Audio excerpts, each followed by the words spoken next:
नमस्कार, मी श्रीरंग खरे. NDTV मराठीच्या मनी टाइम या नव्या कोऱ्या गुंतवणूक स्पेशल कार्यक्रमामध्ये आपल्या सगळ्यांचं स्वागत.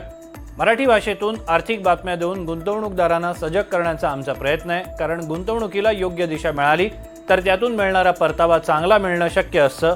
त्यासाठी आम्ही दररोज तुमच्यासाठी एका वेगळ्या विषयाची माहिती आणि गुंतवणुकीचे योग्य पर्याय घेऊन येणार आहोत.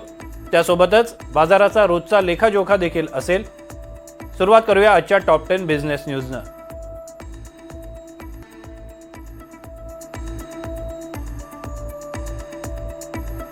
निफ्टी आणि सेन्सेक्सनं आज सलग 6व्या दिवशी नवे उच्चांक नोंदवले, पण दुपारच्या सत्रात वरच्या पातळीवर नफा वसुली झाली. त्यामुळे दिवस अखेर निफ्टी 26,150च्या जवळ आणि सेन्सेक्स 85,500च्या जवळ बंद झाला.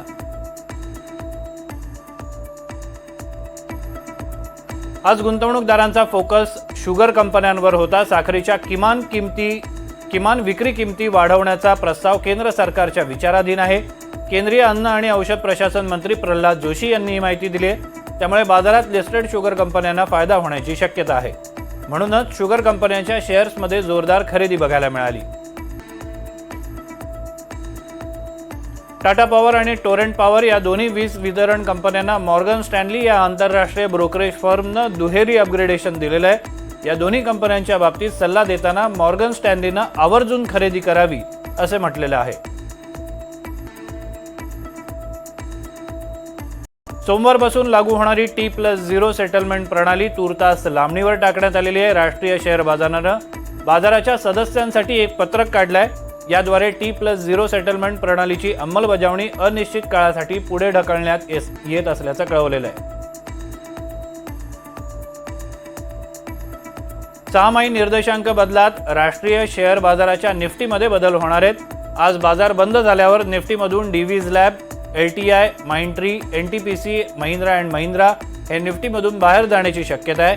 तर ट्रेंट, भारत इलेक्ट्रॉनिक्स आणि कॅनरा बँक हे शेअर निफ्टीमध्ये प्रवेश करण्याची शक्यता आहे. नागपूर विमानतळाच्या आधुनिकीकरणाचं काम GMR एअरपोर्ट्स या कंपनीला मिळालेलं आहे. एअरपोर्ट ऑथॉरिटी आणि केंद्र सरकार आधीच्या निर्णयाच्या विरोधात सर्वोच्च न्यायालयामध्ये गेले होते, पण न्यायालयानं GMRच्या बाजूने निर्णय दिला. 2021 पासून हे प्रकरण आधी मुंबई उच्च न्यायालय आणि नंतर सर्वोच्च न्यायालयात सुरू होतं. स्विगीच्या IPOमुळे ऐन दिवाळीमध्ये गुंतवणूकदारांची चांदी होण्याची शक्यता आहे. स्विगीनं दाखल केलेल्या IPOसाठी रेड हेरिंग प्रॉस्पेक्टसमध्ये कंपनीची किंमत 83,365 कोटी रुपये दाखवण्यात आलेली आहे. कंपनी साधारण 10,000 कोटी रुपये बाजारातून उभे करण्याच्या प्रयत्नात आहे. केंद्र सरकार आर्थिक वर्षाच्या उरलेल्या 6 महिन्यात 6,61,000 कोटी रुपये कर्ज रोख्यांच्या रूपानं उभे करण्याच्या तयारीत आहे. यापैकी 20,000 कोटी रुपयांचे सॉव्हरीन ग्रीन बॉन्ड असतील. टाटा इलेक्ट्रॉनिक्स भारतातील पहिला सेमीकंडक्टर फॅब उभारणार आहे. टाटा सन्सचे प्रमुख N चंद्रशेखर यांनी NDTVशी बोलताना या नव्या प्रकल्पाची घोषणा केली. या फॅबसाठी टाटा सन्स आणि तैवानची एक कंपनी भागीदारी करणार आहे. सोन्याचा भाव आज तिसऱ्या दिवशी 75,500च्या वर नोंदवण्यात आला. तिकडे डॉलरच्या तुलनेत रुपया 4 पैसे कमजोर राहिला.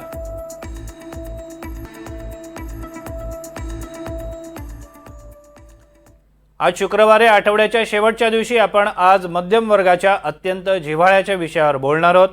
नोकरदार वर्गाला वर्षाच्या सुरुवातीपासूनच इन्कम टॅक्सची चिंता असते. तुमचा पगार कितीही असो, आयकर पोटी किती पैसे सरकारच्या तिजोरीत जाणार आणि करापोटी जाणाऱ्या पैशांची बचत कशी करता येईल याची सर्वसामान्य नागरिकाला चिंता असते.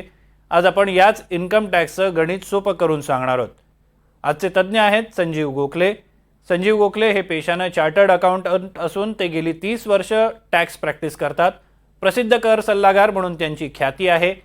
विविध पातळ्यांवर कर सल्लागार म्हणून त्यांनी अनेक व्यासपीठं गाजवलेली आहेत. करांचं नियोजन कसं करायचं हे आज आपण त्यांच्याकडून जाणून घेणार आहोत. गोखले सर, तुमचं स्वागत आहे. सगळ्यात पहिला प्रश्न, टॅक्सेबल इन्कम म्हणजे काय हे अनेकांना माहिती नसतं किंवा माहिती असून देखील त्याच्यातले बारकावे कळत नाही. तुम्ही याचं गणित कसं सोप्या भाषेत सांगाल? अगदी सोप्या शब्दात सांगायचं तर आपल्याला जे उत्पन्न मिळतं संपूर्ण उत्पन्नावर आपल्याला टॅक्स भरायला लागत नाही. उदाहरणार्थ मला जर 10 लाख रुपये वार्षिक सॅलरी असेल तर कायद्याच्या नियमाप्रमाणे 75,000 रुपयाची प्रमाणित वजावट म्हणजे स्टँडर्ड डिडक्शन मला मिळतं. ते वजा करता 9,25,000वरच मला टॅक्स भरायला लागतो. इन्कम टॅक्सच्या नियमाप्रमाणे हे 9,25,000 याला टॅक्सेबल इन्कम म्हणतात. म्हणजे मला जरी 10 लाख रुपये मिळत असले तरी टॅक्सेबल इन्कम माझं 9,25,000 आहे. मला जर घर भाडं मिळत असेल 1,00,000 वर्षभरात तर 1 लाख रुपयावर मला टॅक्स भरायला लागत नाही. इन्कम टॅक्सच्या नियमाप्रमाणे स्टँडर्ड डिडक्शन त्याच्यातही 30% असतं. त्यातनं 30,000 वजा केले तर 70,000 रुपयावर मला टॅक्स भरायला लागतो. त्यामुळे टॅक्सेबल इन्कम हे नॉर्मली आपल्याला प्रत्यक्ष मिळणाऱ्या उत्पन्नापेक्षा कमी असतं आणि त्या कमी उत्पन्नावर आपल्याला स्लॅब प्रमाणे टॅक्स भरायला लागतो. त्यामुळे विविध मार्गातनं किंवा सोर्सेसमधनं आपल्याला जे उत्पन्न मिळत असतं त्यातनं हे अशा पद्धतीचा टॅक्सेशनच्या तरतुदीनुसार किती टॅक्सेबल आहे हे आधी काढायला लागतं आणि त्या टॅक्सेबल इन्कमची टोटल करून जो काही टोटल येईल त्याला ऍग्रीगेट ग्रॉस टोटल म्हणतात, त्याच्यावर आपल्याला टॅक्स भरायला लागतो.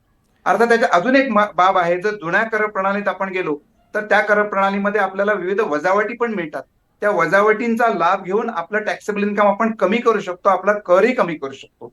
त्यामुळे टॅक्सेबल इन्कम आणि आपल्याला प्रत्यक्ष मिळणार इन्कम याच्यात फरक असू शकतो.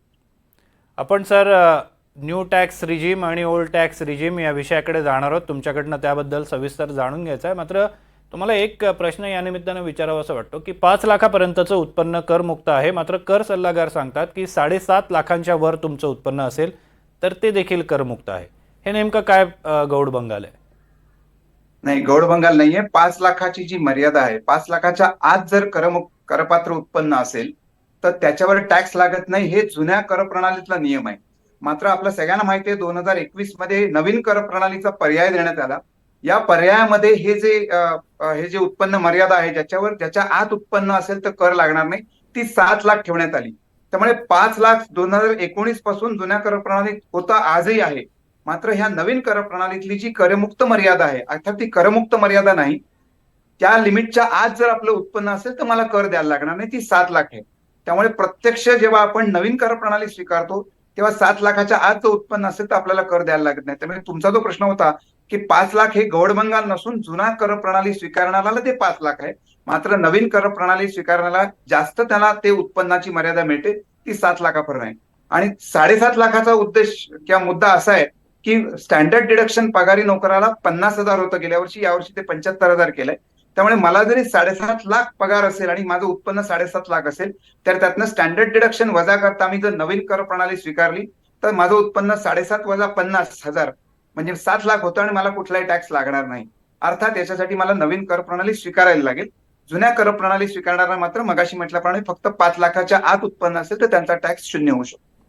सर मगाशी आपण उल्लेख करत होतो, मी मगाशी म्हटलेलं देखील तुम्हीच तो उल्लेख केलेला होता की नवी टॅक्स प्रणाली, जुनी टॅक्स प्रणाली हे दोन नवीन प्रणाली उदयास आलेल्या आहेत आणि खरं तर जुनी होतीच, नवी आलेली आहे. खरं सांगायचं तर याच्यात नेमका फरक काय आहे? अगदी सोप्या शब्दात सांगायचं तर जुनी टॅक्स प्रणालीमध्ये आपल्या उत्पन्नातनं विविध वजावटी आपण करबचत गुंतवणूक करत असू, विविध पेमेंट करत असू तर त्याची सोय होती. म्हणजे आपल्याला आपलं करबचत करण्याची संधी उपलब्ध होती. मी मगाशी म्हटल्याप्रमाणे माझं 10 लाखाचं उत्पन्न असेल तर स्टँडर्ड डिडक्शन मला तिथेही मिळत होतं, इथेही मिळत आहे. त्या स्टँडर्ड डिडक्शन नंतर मी वेगवेगळ्या करबचत जर गुंतवणुकी केल्या तर उदाहरणार्थ 1.5 लाखाची कलम एटीसी खाली गुंतवणूक जर माझी झाली तर 1.5 लाखाने माझं उत्पन्न, करपात्र उत्पन्न कमी होत असे आणि माझा करही पर्यायाने कमी होत असे. मात्र 2021 मध्ये ही नवीन कर प्रणाली पर्याय दिला गेला की ज्याच्यामध्ये सांगितलं गेलं की तुम्हाला कुठलीही वजावट मिळणार नाही किंवा घेता येणार नाही, मात्र कराचे दर थोडेसे कमी आम्ही ठेवू. त्यामुळे तुम्हाला एक पर्याय होता की मला जर करबचत गुंतवणूक करणं शक्य नसेल आणि तरी मला कर वाचवायचा असेल तर अशा वेळी मी नवीन कर प्रणाली स्वीकारून माझा कर पण वाचू शकेल, माझी करबचत गुंतवणूक करण्याची गरज पण राहणार नाही. आणि मात्र तेव्हा असं झालं की ही कर प्रणालीचं स्वागत झालं नाही, कारण ह्या कर प्रणालीमधले जे कराचे दर कमी केलेले ते इतके कमी नव्हते की जुन्या कर प्रणालीमध्ये करबचत गुंतवणूक करून मला जो कर लागत होता त्यापेक्षा जास्त कर या नवीन कर प्रणालीत भरायला लागत होता. त्यामुळे त्याचं स्वागत झालं नाही. मात्र 2023 मध्ये याच्यामध्ये खूप मोठा बदल झाला आणि आता तर अक्षरशः नवीन कर प्रणालीमध्ये असं आहे की जवळपास 4 ते 4.5 लाखाचं डिडक्शन त्याच्यामध्ये इन्कॉर्पोरेटेड आहे. म्हणजे काय, तर जुन्या कर प्रणालीमध्ये मला जर तेवढाच टॅक्स भरायचा असेल तर जवळपास 4 ते 4.25 लाख रुपयाचं मला डिडक्शन क्लेम करायला लागेल, त्याच्यासाठी करबचत गुंतवणूक करायला लागेल. हे काहीही न करता केवळ नवीन कर प्रणाली स्वीकारून मी तेवढाच कर कमी वाचवू शकतो माझा. आणि त्याप्रमाणे हे नवीन कर प्रणालीचं जे एक आकर्षक त्याचं स्वरूप केलेलं आहे. त्यामुळे कुठली स्वीकारायची ही आता अर्थात आपल्यावर आहे, आपण पुढे बोलूच, की ते स्वीकारण्याचा जो पर्याय तो आपल्या करदात्याला दिलेला आहे. त्याला जी उपयुक्त योग्य असेल तो ती स्वीकारू शकतो. नक्कीच तो निर्णय करदात्याने घेतलाय, मात्र त्याच्या माहितीसाठी म्हणजे करदात्याच्या माहितीसाठी, कारण त्याला हा पडणारा स्वाभाविक प्रश्न आहे की नेमकी कोणती टॅक्स रिजीम मी स्वीकारायला पाहिजे. हा, आता हे त्याच्यावर प्रत्येकाचं उत्पन्न किती याच्यावर आहे. पण मी एक साधारणपणे एक ढोबळ तुम्हाला सगळ्यांना प्रेक्षकांना सांगतो, की माझं उत्पन्न, मी उदाहरण देतो, माझं उत्पन्न 15 लाख रुपये असेल समजा. तर त्यातनं 15 लाखावर आजच्या घडीला नवीन कर प्रणालीमधला जो टॅक्स आहे तो 1,40,000 वार्षिक आहे. म्हणजे 1,40,000 रुपये भरा, कुठलीही कर बचत गुंतवणूक करू नका, 15 लाख तुमचं उत्पन्न असेल तर.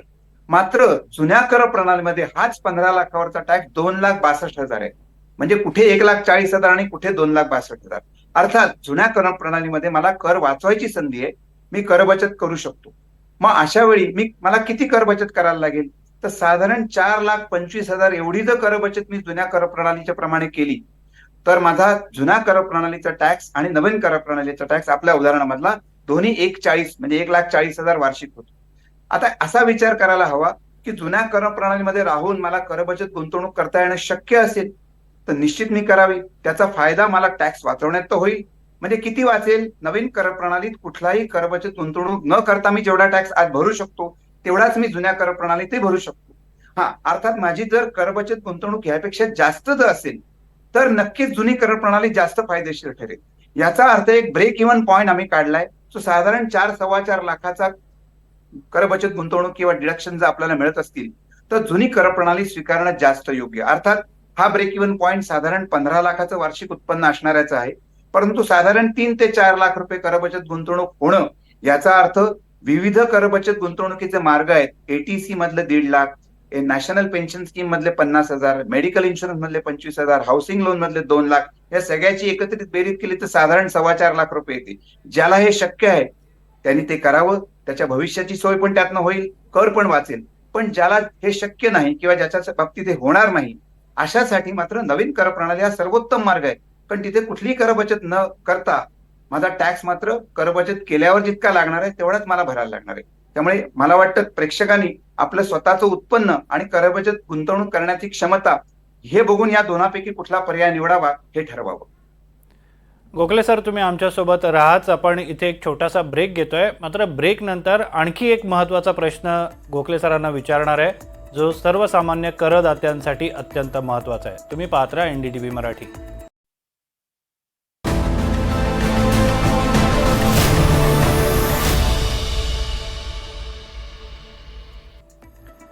ब्रेक नंतर आपलं पुन्हा एकदा स्वागत. आज आपण चर्चा करतोय ते सर्वसामान्य पगारदार वर्ग किंवा करदात्यांसाठी अत्यंत महत्त्वाच्या अशा टॅक्स रिजीम आणि इन्कम टॅक्सबद्दल. आपल्यासोबत गोखले सर आहेत. चर्चेमध्ये आपण पुन्हा एकदा त्यांच्याकडे जाऊया.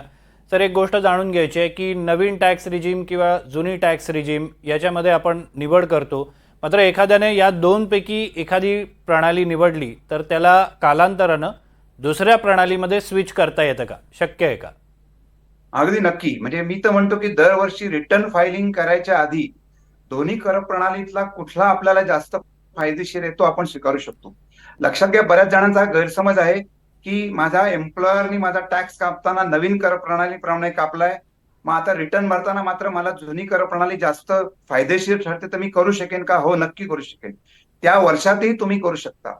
मला या वर्षी जुनी कर प्रणाली स्वीकारल्यानंतर पुढल्या वर्षी नवीन कर प्रणालीमध्ये जास्त फायदा वाटतोय, माझा टॅक्स कमी लागतोय, तर मी स्विच करू शकतो का?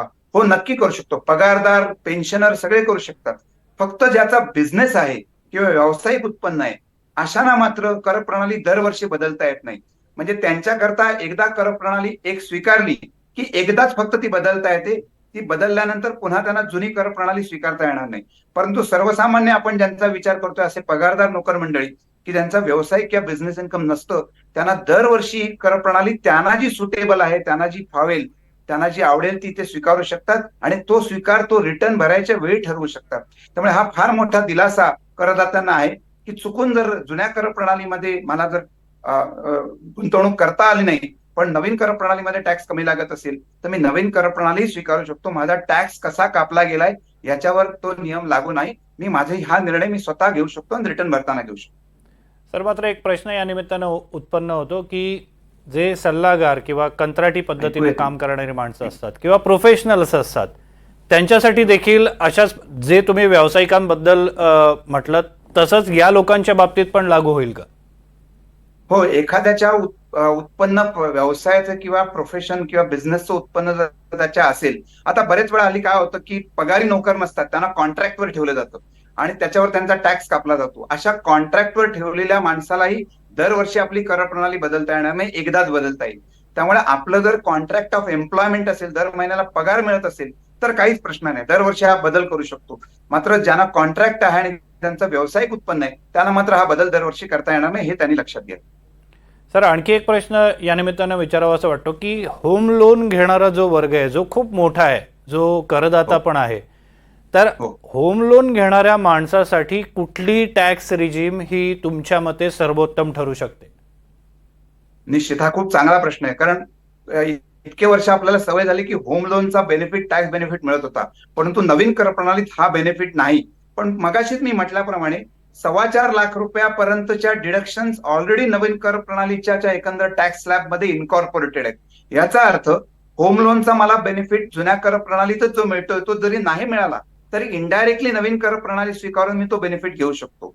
अर्थात ह्याच्यात एक सगळ्यात महत्वाची गोष्ट म्हणजे होम लोन घेऊन जर मी घर घेतलं असेल आणि ते भाड्याने लावलं असेल तर अशा भाड्यातनं जी हाऊसिंग लोनचं जे व्याज आहे ते मला नवीन कर प्रणालीतही वजा करतायत. परंतु मी स्वतः त्या घरात राहणार असेल तर मात्र त्याचं व्याज वजा करता येणार नाही. त्यामुळे होम लोनचे 2 लाख रुपयाचं व्याजाची वजावट, 1.5 लाखाची एटीसीची वजावट, अशा सगळ्या वजावटींची बेरीज जर 4.25 लाखाच्या वर जात असेल, हाऊस रेंट अलाउन्स किंवा इतर leave travel concession, education loan, म्हणून प्रत्येक करदात्याला बघायचं की माझ्या टोटल डिडक्शन किती शक्य आहे. त्या जर 4.25 लाखाच्या वर जात असतील आणि माझं 15 लाखाचं उत्पन्न असेल तर मला जुनी कर प्रणाली स्वीकारावी लागेल आणि त्यातनं मला फायदा होईल.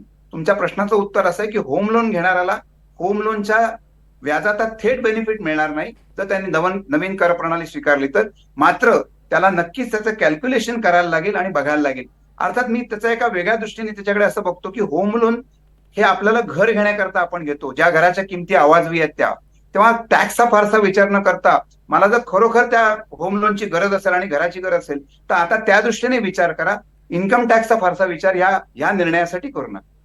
ओके सर, कर नियोजन करण्याचे अजून काही मार्ग आहेत का? खास करून नवीन कर पद्धतीमध्ये वजावटी नाही आहेत तर अशा वेळेला कर बचतीसाठी किंवा त्यातून मार्ग काढण्यासाठी काय आपल्याला उपाययोजना करता येतील? नाही, मी मगाशी आत्ताच म्हटल्याप्रमाणे विविध वजावटी अजूनही जुन्या कर प्रणालीमध्ये आहेत. ती जुनी कर प्रणाली स्वीकारायचं आपल्याला मुभा आहे, आपल्याला पर्याय दिलेला आहे. स्पेशली मी बघतो की हाऊस रेंट अलाउन्स ज्यांना मिळतो, घर भाडे भत्ता, तो बऱ्यापैकी मुंबईत मोठा असतो किंवा इव्हन शहरात, छोट्या शहरात पण मोठा असतो. तो लिव्ह ट्रॅव्हल कन्सेशन मोठं असतं. स्टँडर्ड डिडक्शन तर प्रत्येकाला मिळतं. या सगळ्याची एकंदरीत बेरीज, सगळ्यात मोठं एज्युकेशन लोन. आज बरेच जण आपल्या मुलांच्या एज्युकेशनसाठी लोन कर्ज काढतात, त्याच्या सगळ्या व्याजाची वजावट कलम 80E खाली मिळत असते. माझ्या एका क्लायंटचं जवळपास अशी टोटल व्याजाची रक्कम 7.5 लाख रुपये होत होती. त्यामुळे अशा माणसाला जुनी कर प्रणाली स्वीकारून त्याचा टॅक्स खूपच कमी करता येईल. म्हणजे मी पुन्हा असं सांगेन की तुमच्या गरजा जर त्याप्रमाणे असतील, त्या गरजांप्रमाणे जर तुम्हाला ही वजावटी मिळणार असतील की ज्याची एकूण रक्कम 4-4.25 लाखाच्या वर जात असेल तर निश्चितच तुम्ही जुनी कर प्रणाली स्वीकारा आणि टॅक्स वाचवा. अन्यथा वेगळं टॅक्स वाचवण्याकरता कर बचत गुंतवणूक न करता केवळ नवीन कर प्रणाली स्वीकारून तुम्ही टॅक्स कमी करू शकता. लक्षात घ्या, आज 15 लाखाला 1,40,000 म्हणजे जवळपास 9% टॅक्स आहे. 1971 साली हा 90% होता. केवळ 10 रुपये आपण घरी जाऊन घेऊन जाऊ शकत होतो. इतका टॅक्स मध्ये आज बदल झालेला आहे आणि कमी झालेला आहे. त्यामुळे आता एक वेगळा साधारण विचार असा येतोय की आहे तो टॅक्स भरून टाका, फारशी कर बचत गुंतवणूक करू नका, राहिलेल्या पैशाचं उत्तम आर्थिक नियोजन करा आणि मला वाटतं आर्थिक नियोजनासाठीच आपला कार्यक्रम बघा. अशा पद्धतीने मी हा सल्ला देऊ शकतो. या नक्कीच हा कार्यक्रम लोक बघतातच आहे आणि त्यामुळेच त्यांना तुमच्याकडनं या सगळ्या गोष्टी जाणून घ्यायच्या आहेत. जाता जाता एक सगळ्यात महत्त्वाचा प्रश्न, कदाचित तो रिपिटेशन पण असू शकेल, मात्र तो प्रेक्षकांसाठी पुन्हा विचारणं गरजेचं आहे की जी टॅक्स रिजीम आलेली आहे त्याच्यामुळे गोंधळ वाढलेला आहे का? या गोंधळातून करदात्यांनी कसं स्वतःला सावरावं किंवा त्यातून कसा मार्ग काढावा? हो, नक्कीच गोंधळ वाढलाय. इव्हन आमच्यासारख्या चार्टर्ड अकाउंटंटचा गोंधळ वाढलाय. बरेच क्लायंट म्हणतात की आम्ही वेगवेगळ्या वजावटींसाठी तुम्हाला हे सगळं दिलेलं, तुम्ही त्या वजावटी न घेताच आमचं रिटर्न फाईल केलं. अशा वेळी आम्हाला त्यांना सांगायला लागतं की वजावटी न घेता तुला जास्त कमी टॅक्स लागत होता म्हणून ते आम्ही तो पर्याय स्वीकारला. ह्या गोंधळातनं दूर करण्याकरता मी मगाशी म्हटल्याप्रमाणे अतिशय सोपा मार्ग आहे. आपल्या वजावटी किती आपण घेऊ शकतो याची एक साधी बेरीज करायची. ती रक्कम आपल्या करपात्र उत्पन्नातनं वजा करून जुन्या पद्धतीने टॅक्स काढायचा, ज्याचे स्लॅब्स आपण वेळोवेळी दाखवू शकतो किंवा आज माहिती आहे. नवीन कर प्रणालीचे स्लॅब्स जी माहिती आहेत त्याच्याप्रमाणे आपण काढू शकतो. त्याला फार काही मोठे कष्ट लागत नाही. जर आपल्याला असं वाटलं की नवीन कर प्रणालीत कुठली वजावट नसताना सुद्धा आपल्याला टॅक्स कमी लागतोय, तर निश्चितच ती स्वीकारू शकतो. अर्थात तुमचा जो प्रश्न आहे की हा गोंधळ, हो हा गोंधळ आहे. या दोन पर्याय ठेवल्यामुळे आणि त्यातले वेगवेगळे नियम ठेवल्यामुळे थोडासा गोंधळ आहे. परंतु अशा वेळी एखाद्या कर सल्लागाराची आपण नक्कीच त्याला विचारू शकतो. एस्पेशली लॉसेस असतील, लोक फ्युचर अँड ऑप्शन सारख्या ठिकाणी ट्रेडिंग करतात, शेअर मार्केटचे व्यवहार असतात. अशा वेळी इतकं सोपं नाही हे आता जेवढं आपण म्हणतोय तेवढं हे सगळं काढणं. अशा वेळी कर सल्लागाराची मदत घेणं अनिवार्य आहे. परंतु जर फक्त पगाराचं उत्पन्न असेल तर प्रत्येक पगारदार नोकर मंडळी आपलं स्वतःचं उत्पन्न काढून आणि मी म्हटल्याप्रमाणे निर्णय घेऊ शकतात. धन्यवाद गोखले सर, तुम्ही या चर्चेमध्ये सहभागी झालात. मात्र यंदाच्या अर्थसंकल्पामध्ये जी टॅक्स रिजिम आहे त्यामध्ये मोठे बदल करण्याचं सुतोवाच एका पद्धतीनं नवीन टॅक्स रिजिम आणून एक केलेलं आहे. त्याबद्दल आपण विस्तारानं गोखले सरांकडून जाणून घेणार आहोत पुढच्या कार्यक्रमामध्ये. मात्र या कार्यक्रमात इथेच थांबतोय. तुम्ही पाहत राहा NDTV मराठी.